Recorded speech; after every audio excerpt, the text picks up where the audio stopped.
এই জন্য তখন এই ফুটিজলা ইউনিয়ন উপজেলা চেয়ারম্যানের সৃষ্টি করেছিল আমার ভাই জনাব অ্যাডভোকেট আব্দুল আজিজ।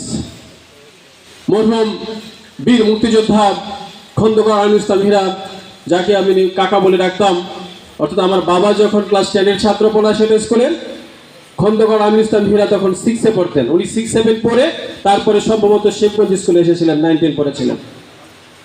সেই ফুটিজলা ইউনিয়নের ঐতিহ্যবাহী আলামিন উচ্চ বিদ্যালয়, সেই ঐতিহ্যবাহী উচ্চ বিদ্যালয়ে আমি আসতে পেরে আমি নিজেকে ধন্য মনে করছি।